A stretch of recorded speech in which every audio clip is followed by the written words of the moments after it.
we are the Digital Overlay team, and this is week 8. One thing we try to do this week is to give our interviewees and our contacts our prototype library and really convey what we're trying to develop here. So the question for the week is, how might we integrate feedback of our survey into our new prototypes? And that survey is based upon the prototype library. So I'm Mark, engineering. Elizabeth, nursing. Teresa with Friday. Nahum, engineering. Anthony, CIS. And Dalton, biology. So this week's theme is tell me more, because that is what every interview has really asked us. Tell me more, tell me more. It's like that song. And we're going to try and tell you more. We want feedback from you. We're going to give you feedback now. So thanks for the feedback. So some pains this week that we found is that there's a learning curve we need to be aware of. How quickly can they adapt to what we're giving, and how can we build that bridge? And that goes hand in hand with the symbology meeting. And then something we're kind of just been made more aware of is integration with other and current changing technology, because it changes on the flip of a dime. We need to be prepared for that. Some gains we've realized is a third dimension with the Z-axis. We're thinking that's really cool. We're thinking it's going to work some more. The ability to detect more threat or the level of compromise we're in. And then how are we going to do detailed summary or detailed data or summary of data? So for this week, a few of our team members are going up to Babel Street tomorrow morning, and hopefully we can glean some more information there and really display our prototype library to private sector companies. So our first question of the week was, were the ideas conveyed effectively through our prototype library? And we kind of confirmed this because we were able to visually and describe each of our different prototypes and the process of how they've evolved over time. And our second question is, so if we're going to use the augmented reality version, there's obviously going to be a significant learning curve. And is that learning curve going to be detrimental? And from everybody we talked to, they've said that's not going to be an issue because there is already such a learning curve of when you join the Army and learning the symbology and speaking the language, if you will. So they don't view it as a significant issue as long as it's kept to a minimum. Augmented reality is really something we're going to be looking into, and how easily we can get it interpreted. On what different levels do we need to think about? And right now it's being rejected. Our prototype has a lot of colors. There's a lot going on. So we're going to investigate and see if we can condense and simplify and make it easier to communicate. So our value proposition canvas, we've highlighted our new additions red, and if you go to the next slide, we've blown them up this week to try to make it a little bit easier. A couple things that we wanted to note is that there is a steep learning curve that's a possibility, but it may or may not be an issue depending on if it's a newer person getting into the Army that's already going through a learning curve, or a person that's already in the Army and having to learn it for the first time after being already enlisted. So that's an issue we may have to worry about. Our beneficiaries are still our intelligence analysts, our private sector companies like Babel Street that we're going to visit tomorrow, and our commanding officers. How we will determine if our prototype is effective is if it conveys at least 70% accurate intelligence from intel to field operations and decreases prep time for briefings from the current 9-hour average that we did find from interviews. I didn't say that last week. So our customer workflows initially stayed the same. Essentially looking at when there's an intelligence product created, being able to communicate that effectively and efficiently to someone else who isn't as technical expert in data visualization or data analytics. Okay, so our prototypes, we're still developing. This one we wanted to get back to and go into some more detail on how it works. So you have the 4 major parts. You've got the status bar, which is related to the cyber realm specifically, social media presence, the signal footprints, and the vulnerability nodes. This area in particular we know is going to change because it's not really informative to our target audience of commanders. Typically the stuff that's on there now, he's going to tell us S6s to deal with. So the top part will show that the enemy is present on our systems, or it can show that we're present on the enemy systems if we're applying the symbology to enemy units. So that would be like getting a virus on your computer that's not made to run on your computer, so it doesn't do anything.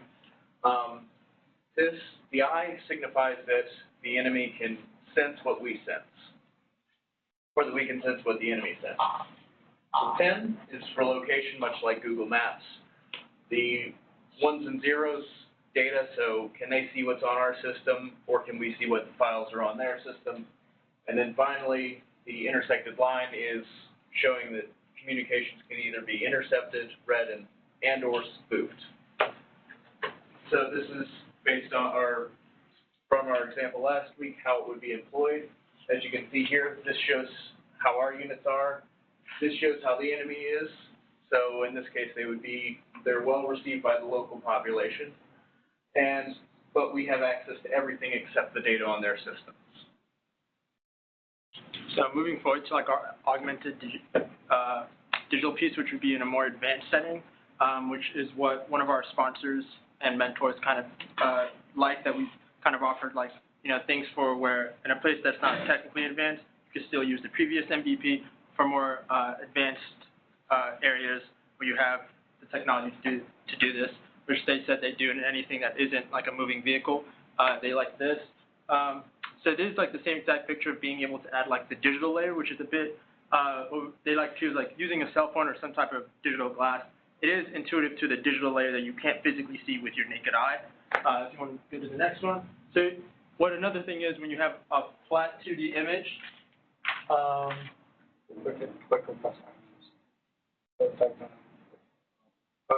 It's not going to play. Whenever you need a 2D image, you won't be able to rotate, but there's a backup picture that's static on the next slide to help. Go back to that. So this pretty much is just a small rotation. So with this, if I rotate it, I still have the same field of view, but with the augmented reality piece, I could actually rotate the map and have a better view of other details that are kind of hidden in another angle of the map, if that makes sense. And the video is just rotating around the map. But we kind of listened to our stakeholders with regards to colors, and we uncovered that there's kind of 4 colors that are kind of more widely established in, I guess, mapping, which is red, blue, green, and yellow. And we're looking to kind of standardize those for ours. And now moving forward to shapes, so like 20 things, danger, and so forth. And looking into next week, we have our visit with Babel Street. We're sending out a survey to collect feedback on our prototypes, and then we're generating usability testing opportunities to see the prototypes in a use scenario. We're all in for the feedback, and that's our plan. Questions? On your slide with the satellite view map, and yes, so you mentioned in that circle, bottom right, that pin is to denote the location on a map, but if it's on a map, maybe I just didn't understand this correctly, but if it's on a map, that seems, It would mean you know their exact location. So these diamonds, the enemy is expected to be in this area, but what location would mean we've compromised all the cell phones in that enemy unit, so we can pinpoint exactly where each and every single one of them is. okay. Just an overall comment on the storytelling. You started out amazingly well, right? You've got a really clear direction of where you're going. The enthusiasm's there. The drive in the project is there. I'm beginning to get lost here, right? The story starts to get a little more complicated.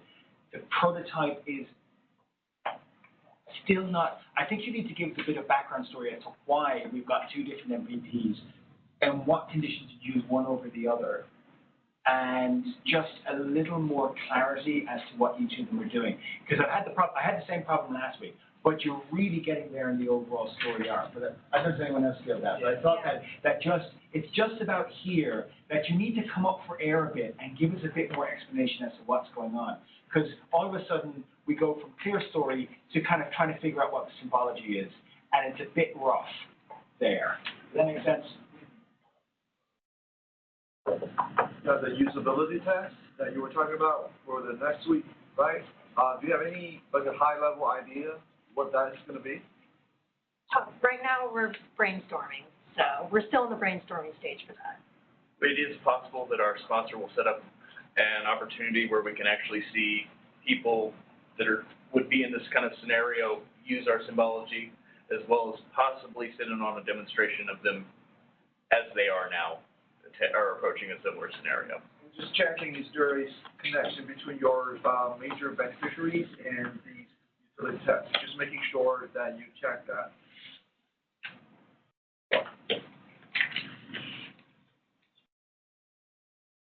Got like 10 seconds left. Anybody else?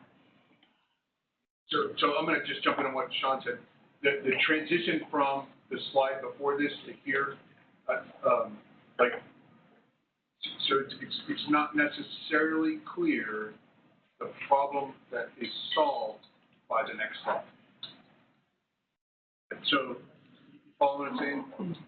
So you explained how those symbols work, but now what problem, how is that clear? I get that the jump to the 3 dimensions is much easier. This actually kind of muddies everything.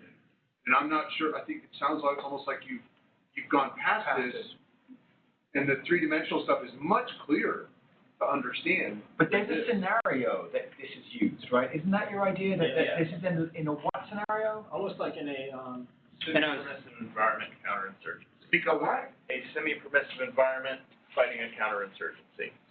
What does that mean? Yeah. You're a bad guy. How does that differ from any other battlefield where you have blues and reds? Well, one, in a counterinsurgency, you're dealing with a force that is not equal to you. They have some other advantage. I believe we went through it before, usually in the lay of the land. In a semi-permissive environment, that means the population at the moment generally likes you. So you want to be very sure that you maintain that goodwill of the population as you move forward and try and isolate your enemy from them. as well as like technical feasibility of like where you're located. You could be in a well-equipped vehicle in this situation, whereas in the augmented, the other one, you'd be in almost like your, nicer setting, not in a vehicle. And All right, so bandwidth is an issue, or viewing opportunity is an issue, or is one. you might have gloves on, so you can't manipulate. There could be all sorts of reasons why. Right, okay. You guys, we are way over our time. Great job. Great job. 1, 2, Great job. 3.